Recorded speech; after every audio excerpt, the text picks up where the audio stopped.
आणि त्या जिल्ह्यांच्या टॉप 9 बातम्या। विहीर धरणातून पाणी आणण्यासाठी 78 कोटी रुपयांची मंजुरी। माजी राज्यमंत्री विजय शिवतारे यांची माहिती। जेजुरीत गेल्या 5 वर्षांपासून गंभीर पाणी टंचाई। पुणे शहरातील रस्त्यांची पावसानं दुरावस्था। स्वखर्चानं खड्डे बुजवण्यासाठी चंद्रकांत पाटील रस्त्यावर, तर पाटील निवडणुकीच्या तोंडावर कामं करतात, विरोधकांची टीका। गणेशोत्सवाच्या काळात पुण्यातील खडक, विश्रामबाग आणि फरासखाना भागामध्ये मद्य विक्री बंद करण्यात आली आहे, तर मद्य विक्री बंदीची कडक अंमलबजावणी करण्याचे जिल्हाधिकाऱ्यांचे आदेश।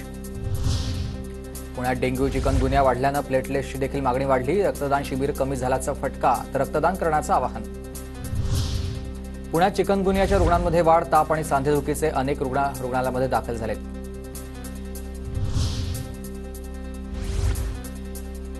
पुण्यात धरणाच्या क्षमतेपेक्षा पाण्याचा विसर्ग जास्त आहे। खडकवासला पाणलोट क्षेत्रातील पावसाचा परिणाम। खडकवासला धरण साखळीमध्ये आता 28.84 टीएमसी पाणीसाठा असल्यानं आतापर्यंत 4ही धरणातून 2998 टीएमसी पाण्याचा विसर्ग।